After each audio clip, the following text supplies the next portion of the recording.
My name is Adrienne Foxwell. I was 23 years old, and that afternoon I came home from the hospital with a fresh surgical wound under my sweater and a white discharge folder pressed against my chest. Every step from the driveway to the front door sent a sharp pull through my stomach, but I still forced myself to stand straight because I already knew sympathy was not waiting for me inside that house. The moment the door opened, my mother did not look at my pale face, my hospital bracelet, or the way my hand was trembling around the bag of prescription painkillers. She only glanced toward the messy kitchen behind her and said, "You are finally back. Stop with the act and get dinner ready." For 1 second, I honestly thought the pain medication had made me hear her wrong. I had been cut open less than 24 hours earlier, and she was pointing toward the stove like I had simply returned late from a shopping trip. My brother leaned against the hallway wall with a lazy smirk and said, "Do not fake exhaustion just to dodge chores." My father stood a few feet behind them, saw the hospital papers in my hand, saw the bandage edge under my sleeve, and still chose to look away. That silence hurt worse than the incision. I tried to answer, but the room tilted, and my knees nearly gave out. Then the floorboards behind me creaked. Sterling Westbrook stepped into the doorway, tall, calm, and dressed in a dark coat that made the entire hallway feel smaller. He had heard every word. My mother's mouth stopped moving. My brother's smirk vanished. My father's face went gray. None of them knew yet that Sterling had the power to take away everything they had been using to control me. And by the end of that night, the people who ordered me to cook after surgery would be begging me not to let him finish what he came there to do. Before I tell you what happened after that, tell me what the weather is like where you are today. Is it calm, stormy, or as heavy as the silence in that room when my family realized the wrong person had heard the truth? 3 months before that afternoon, my life inside the Foxwell house already felt less like being a daughter and more like being hired help that nobody had to pay. We lived in a quiet neighborhood outside Charlotte, North Carolina, in a 2-story house with white columns, trimmed hedges, and a kitchen big enough for the kind of family dinners my mother loved to show off online. From the outside, people probably thought we were comfortable, respectable, and close. Inside, everything ran on one silent rule: I worked, and everyone else complained when I did not work fast enough.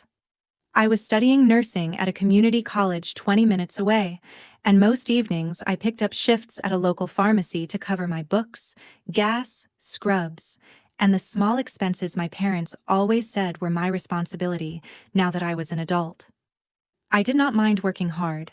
What I minded was coming home after anatomy labs and late shifts to find dishes stacked in the sink, laundry dropped in piles near the stairs, takeout boxes on the coffee table, and my mother sitting in the breakfast nook scrolling through shopping sites like the mess around her had nothing to do with her.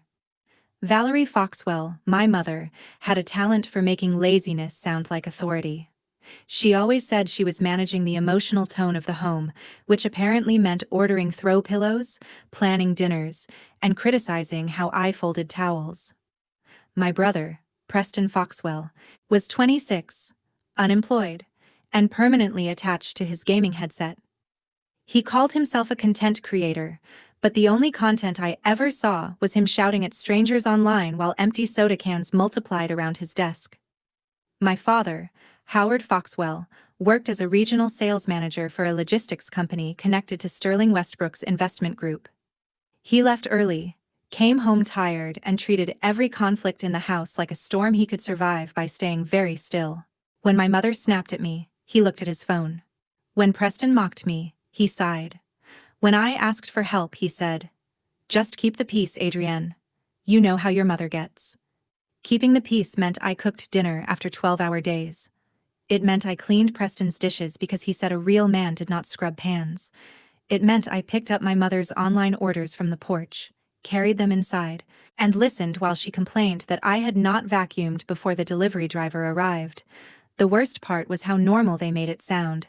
My mother called it training me to be a responsible woman. Preston called it earning my place in the house. My father called it helping out. I called it exhaustion, but I mostly said that word inside my own head because saying it out loud only made them laugh. About a week before everything exploded, I started feeling a dull ache low on the right side of my stomach. At first, I ignored it. Nursing students are the worst patients because we always think we can explain our symptoms away. I told myself it was stress, bad coffee, maybe cramps, maybe something I ate during my break. But the pain kept returning, sharper each night, especially when I bent down to unload the dishwasher or carried laundry upstairs. One evening, I gripped the counter because the room swayed for a second. My mother looked up from her phone and frowned, not with concern, but irritation. "Do not start that dramatic breathing again," she said. "I need you to season the chicken before 6. Preston walked through the kitchen, grabbed a sports drink and smirked when he saw me bent over. "She is going to fake a medical emergency to avoid dinner," he said. My father was sitting at the table sorting mail. He heard him. He saw me pressing my palm against my stomach. He did not say a word. That night, I burned the rice because I had to sit down on the pantry floor and wait for the stabbing pain to pass. My mother did not ask why I was sweating. She only held up the pot and said, "You ruin one simple thing, and everyone else has to suffer." I wanted to tell her something was wrong. I wanted someone to notice without being begged. Instead, I apologized, scraped the bottom of the pot, and made another batch while Preston complained that dinner was late. The next day, the pain got worse. The day after that, it became impossible to pretend it was nothing. But by then, my family had already decided what my pain meant. To them, it was not a warning. It was an inconvenience. The night I ended up in the emergency room, my mother had dragged my father and Preston to a steakhouse for what she called a spontaneous family celebration. I was not invited because someone had to stay home and finish prepping the house for guests the next evening. She left a list taped to the refrigerator with magnets shaped like lemons: mop kitchen, wash guest towels, defrost dessert, take trash out, wipe Preston's bathroom. At the bottom, in her neat handwriting, she added, "No excuses." I remember staring at those 2 words while a cold sweat rolled down my spine. The pain had changed by then. It was no longer dull or annoying. It was hot, sharp, and deep. Like something angry was twisting under my skin. I tried to stand long enough to take the trash out, but halfway across the kitchen, my knees buckled. I caught myself on the island and gasped so loudly that even the empty house seemed to go quiet. I called my mother first. She did not answer. I called my father. It went to voicemail. I called Preston even though I already knew he would ignore me. He rejected the call after 2 rings. I sent a message to the family group chat. "I think something is really wrong. I need help." A few minutes later, my mother replied, "We are eating. Stop trying to pull attention." I stared at the words until they blurred. Then Preston sent a laughing emoji and wrote, "If you can text, you can clean." My father did not respond at all.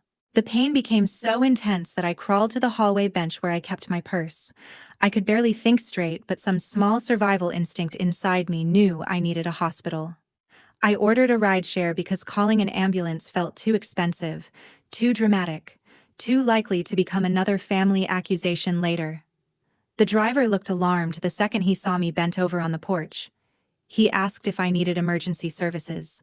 I told him to please just drive. By the time we reached the hospital, I was shaking so badly that a nurse brought a wheelchair before I made it through the sliding doors. Everything after that moved too fast. Questions. Blood pressure cuff. IV line. A doctor pressing my abdomen and watching my face twist in pain. Then the words I had been too scared to imagine. Acute appendicitis. Risk of rupture. Emergency laparoscopic surgery. They needed to operate as soon as possible. I signed the consent forms with a hand that barely obeyed me. Before they took my phone away, I texted my mother. "I am at the hospital. They are taking me into surgery. Please tell Dad." Her reply came while a nurse was adjusting the blanket over my legs. "Adrienne, stop embarrassing yourself. We will talk when you get home." Preston added, "So who is cleaning tomorrow?" My father finally wrote 3 words. "Listen to doctors." That was it. No call. No panic. No, I am coming.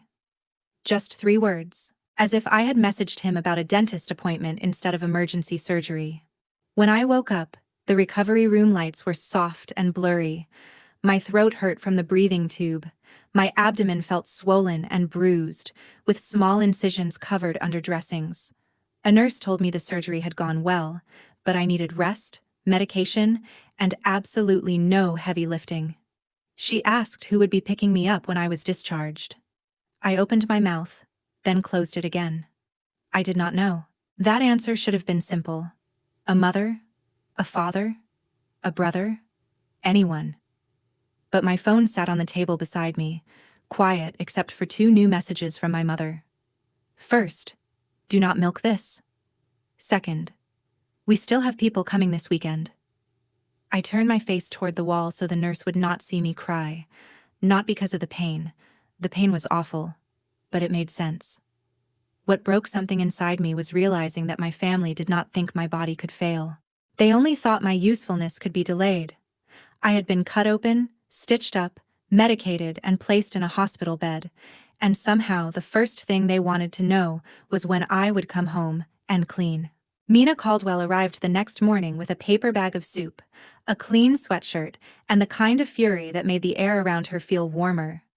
Mina was my closest friend from the nursing program, the one person who had noticed I looked thinner, quieter, and more tired every week. She had called me after I missed our morning lab review, and when I finally answered with a weak voice, she did not ask 100 questions. She simply said, "Which hospital?" "I will be there in 20 minutes. When she walked into my room and saw the IV, the hospital bracelet, and the way I was trying not to move, her face went completely still. Then my phone buzzed on the tray table. My mother's name lit up the screen. I did not want to answer, but Mina saw the fear in my eyes and picked it up for me, putting it on speaker before I could stop her. My mother's voice filled the room, sharp and annoyed. "Are you awake yet? I need to know what time you are coming back because the kitchen is unacceptable, and Preston says he has nothing clean to wear."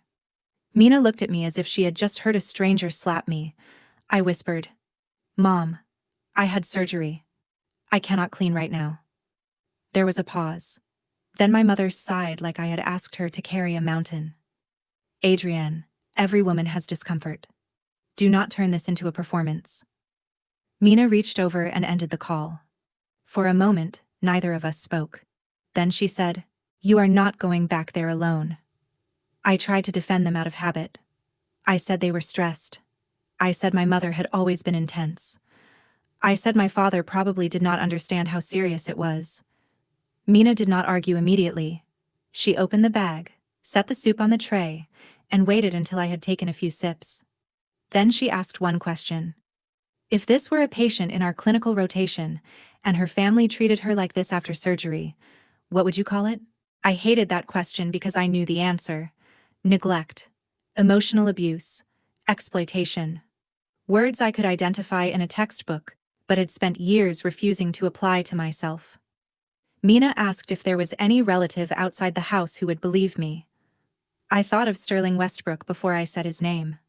Sterling was not technically my uncle, but he had been close to my grandmother, and after she died, he became the trustee of the Westbrook Family Trust that helped maintain our house and paid certain family expenses.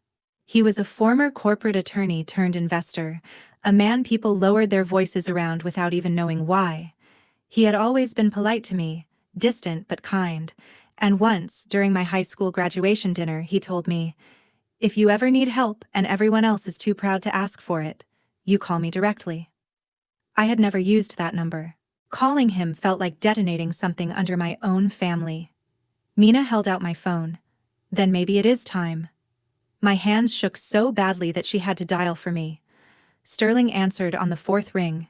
His voice was calm, formal, and instantly alert when he heard me struggling to speak. I told him I was in the hospital. I told him about the surgery. I told him I had been the only person doing the cooking and cleaning for years. I told him my family knew I had been taken into surgery and still wanted me home to prepare dinner. He did not interrupt, not once. When I finished, there was a silence so controlled that it frightened me more than shouting would have.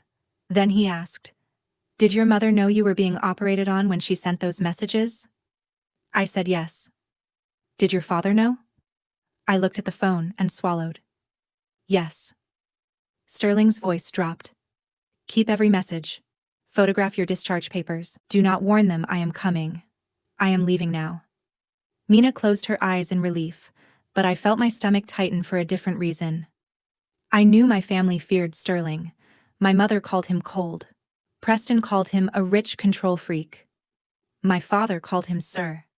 If he came to Charlotte angry, the polished version of our family would not survive the night.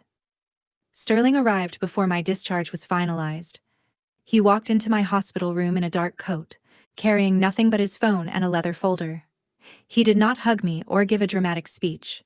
He simply looked at the bruising around my IV site, the hospital bracelet on my wrist, and the way I winced when I tried to sit up. Then he said, "I am taking you home, Adrienne, but I am not calling ahead. I want to see who they become when they think nobody important is watching." Sterling arranged everything with a quiet efficiency that made me realize how different real protection felt from empty family concern. He spoke to the nurse about my discharge instructions, confirmed my medication schedule, paid the remaining balance my insurance had not covered, and asked Mina to ride with us because I trusted her. I kept expecting him to ask why I had waited so long to tell him, but he did not. Maybe he already knew shame makes people silent. Maybe he had seen enough families like mine to understand that the person being mistreated is often the last one to admit it. On the drive back to the Foxwell house, I sat in the back seat with a pillow pressed lightly against my stomach. Mina sat beside me, one hand ready in case the car turned too sharply. Sterling drove without music, his eyes fixed ahead, his jaw tense but controlled. I stared at the familiar streets passing by and felt dread settle over me heavier than the pain medication. I knew exactly what waited at home. My mother would not apologize. Preston would not help. My father would look embarrassed, not guilty. Still, a small foolish part of me hoped that if they saw me pale, shaking, and barely able to walk, something human might wake up in them. Sterling turned onto our street, then parked 2 houses away instead of pulling into the driveway. I looked at him in confusion. He switched off the engine and said, "They need to speak freely. If they see my car, they will perform." The word perform hit me hard because that was exactly what my family did for guests. My mother became warm and charming. Preston became playful instead of cruel. My father became attentive just long enough to be praised. Sterling helped me out of the car but let me walk ahead of him. Mina stayed close to my side, carrying my medication and discharge folder. Each step toward the house sent pain through my abdomen, but fear kept me moving. Through the front window, I could see lights blazing in the kitchen. My mother had not canceled the dinner. There were serving platters on the counter, flowers on the island, and Preston's friends laughing somewhere near the living room. I reached for the doorbell, but before I could press it, the door swung open. My mother stood there in a cream blouse with gold earrings, her expression already irritated.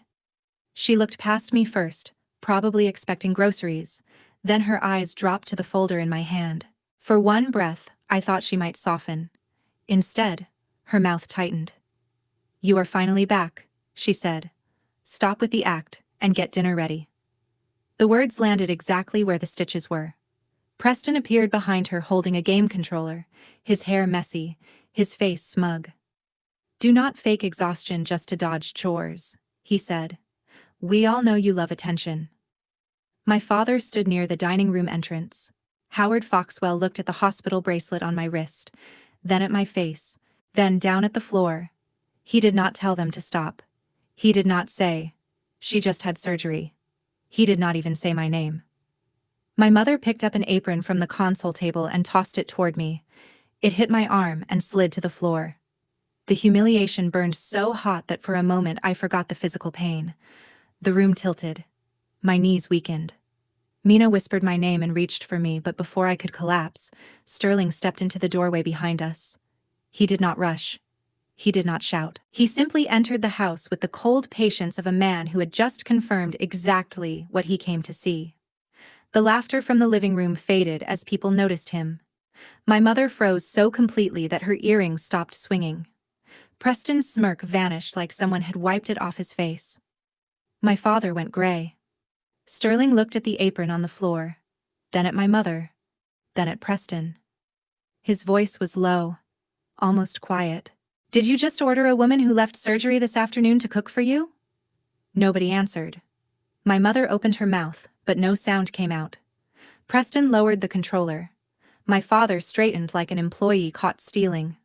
Sterling stepped farther inside and closed the door behind him. The click of the latch sounded final. He turned to the guests visible beyond the hallway and said, "This dinner is cancelled." Then he looked back at my family. "Sit down. All three of you. We are going to discuss what has been happening in this house." My mother tried to recover her hostess voice. "Sterling, this is a private family matter." Sterling's eyes did not move from her face. "Not anymore, Valerie.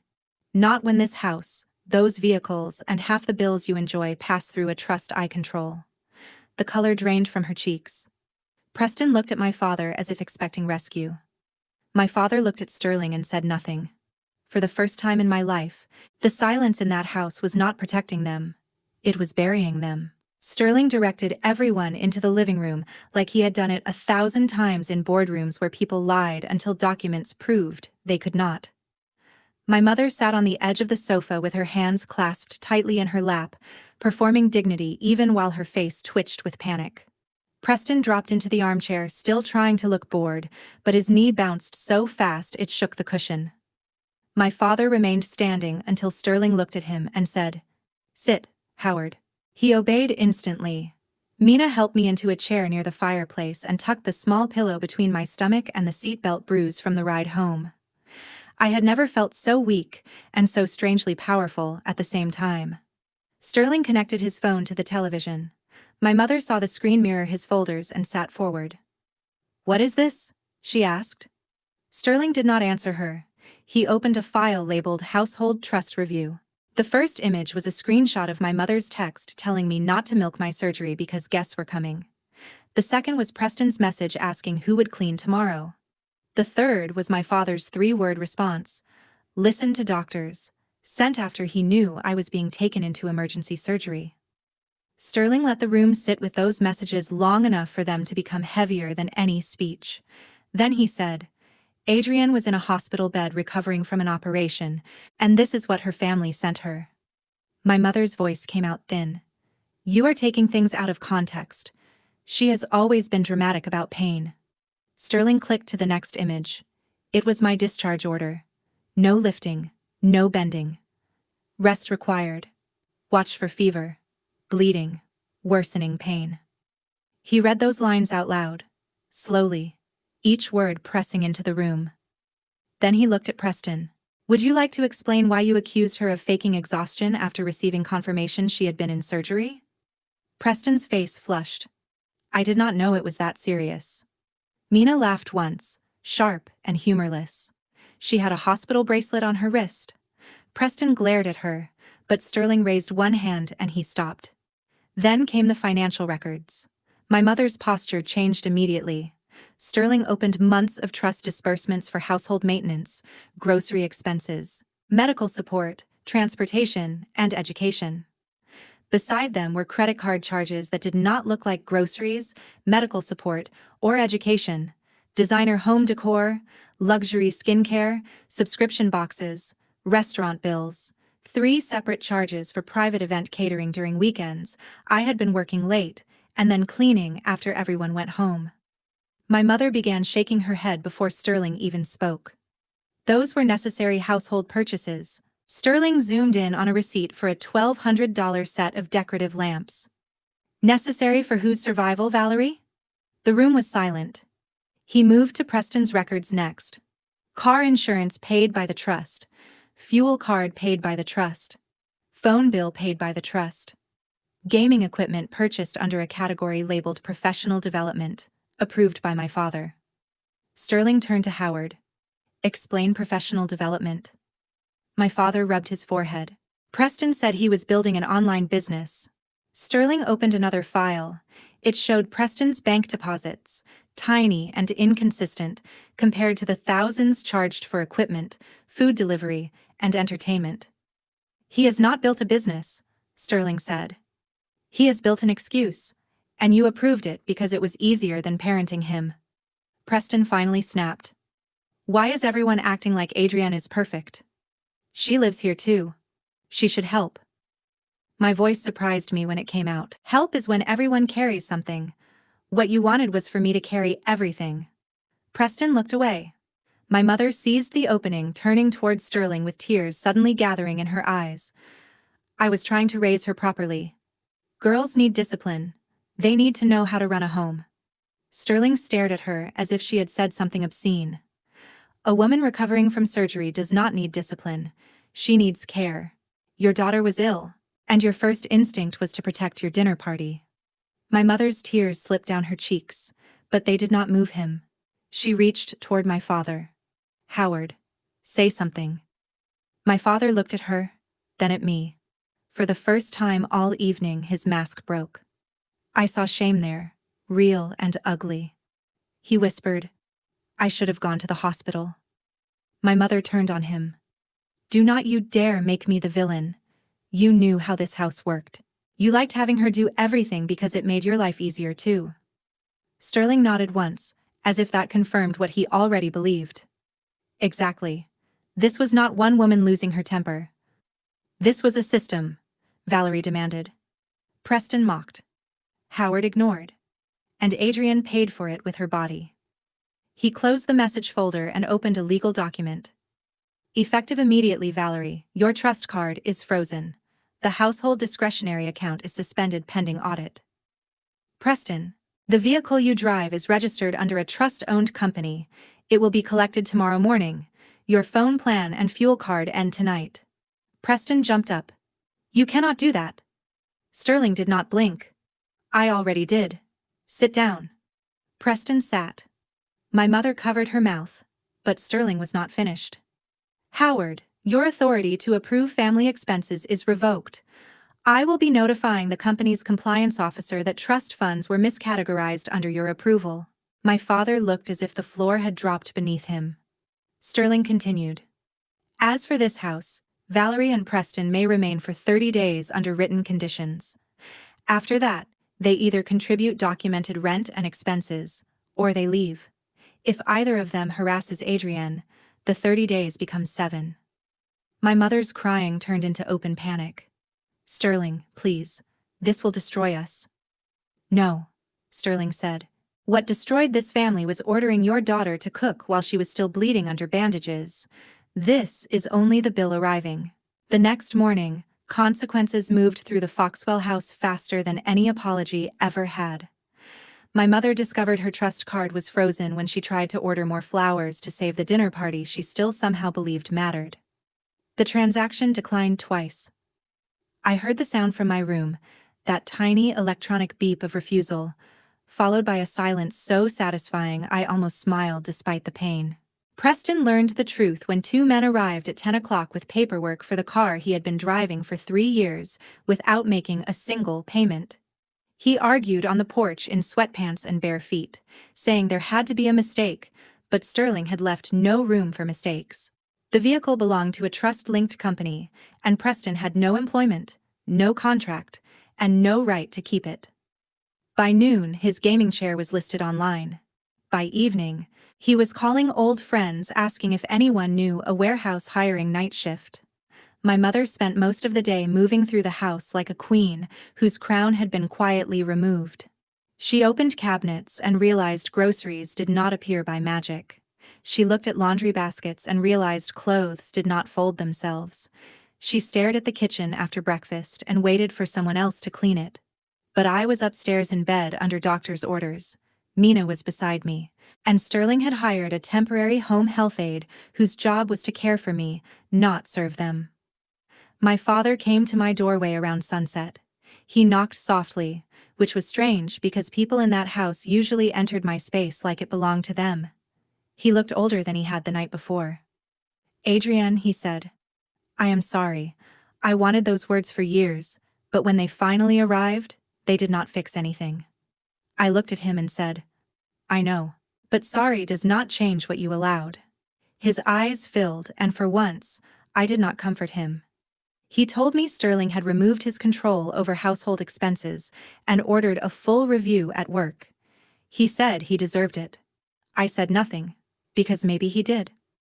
Healing did not mean rushing to forgive the people who watched me break. 2 days later, Sterling moved me into a small furnished apartment 10 minutes from campus. It was not grand. It had one bedroom, a narrow kitchen, a second-hand couch, and morning light that came through the blinds in pale gold stripes. To me, it felt like freedom. Mina helped unpack my nursing textbooks, my scrubs, a few photographs, and the small wooden box of letters my grandmother had written before she died. Sterling paid 6 months of rent directly to the landlord and made one thing clear. This is not charity, Adrienne. This is recovery time. Use it to heal, finish school, and decide who deserves access to you. I cried after he left, not because I was sad, but because I had forgotten what it felt like to be helped without being made to feel guilty. My mother called 17 times during the first week. At first, her voicemails were angry. She said I had humiliated her. She said I had turned Sterling against the family. She said daughters were supposed to sacrifice. Then, when she realized anger was not working, she softened her voice and cried about how lonely the house felt without me. I saved every voicemail, then blocked her until I was strong enough to listen without shaking. Preston sent one message from a new number. "Hope you are happy." I deleted it. For once, his discomfort was not my assignment. 30 days passed. Valerie Foxwell did not sign the agreement to contribute to the household expenses, because signing it would mean admitting she had been living off a system she pretended to manage. She moved into a smaller rental across town and took a job at a home furnishing store, where she finally had to smile at customers who treated her opinions like suggestions instead of royal commands. Preston moved in with a friend near the interstate and started loading trucks overnight. He complained online for a while, but the internet did not pay his phone bill once Sterling stopped doing it. Howard remained in the house under strict financial supervision. He started counseling, not because it erased anything, but because Sterling told him rebuilding trust required proof, not speeches. He sent me one message every Sunday, always short, never demanding. "I am here when you are ready." Some Sundays I answered. Some Sundays I did not. That choice belonged to me now. As for me, I returned to class slowly. I walked carefully across campus with my backpack lightened, my stitches healing, and my life finally quiet enough to hear my own thoughts. I learned that peace can feel uncomfortable when chaos raised you, because at first, you keep waiting for someone to shout your name from another room, but nobody did. No one ordered me to cook while I was in pain. No one called me selfish for resting. No one turned my exhaustion into a family joke. I made soup when I wanted soup. I slept when my body needed sleep. I studied late because I chose to, not because I had been cleaning everyone else's mess until midnight. The real revenge was not watching my mother lose her credit card or my brother lose his car, although I will not pretend those moments did not feel fair. The real revenge was understanding that I had never been the weak one. I had been the one holding an entire household together, while they called me dramatic for bending under the weight. This story is not only about a daughter ordered to cook after surgery. It is about what happens when family turns responsibility into exploitation and calls your suffering an attitude problem. Sharing blood does not give anyone the right to dismiss your pain, drain your energy, or make you earn basic kindness. A real family protects the person who is hurting. A toxic family asks what that person can still do for them. The lesson I carried forward is simple but powerful. Boundaries are not cruelty. Asking for help is not betrayal. Telling the truth is not destroying a family. Sometimes the truth only reveals what was already broken. If you are being mistreated by people who claim to love you, pay attention to the people who show up when you are weak, not the people who only value you when you are useful. Keep proof. Reach out. Protect your health, your future, and your dignity. Education is not only what we learn in classrooms. Sometimes the most valuable knowledge comes from finally understanding that your life has worth even when others refuse to see it.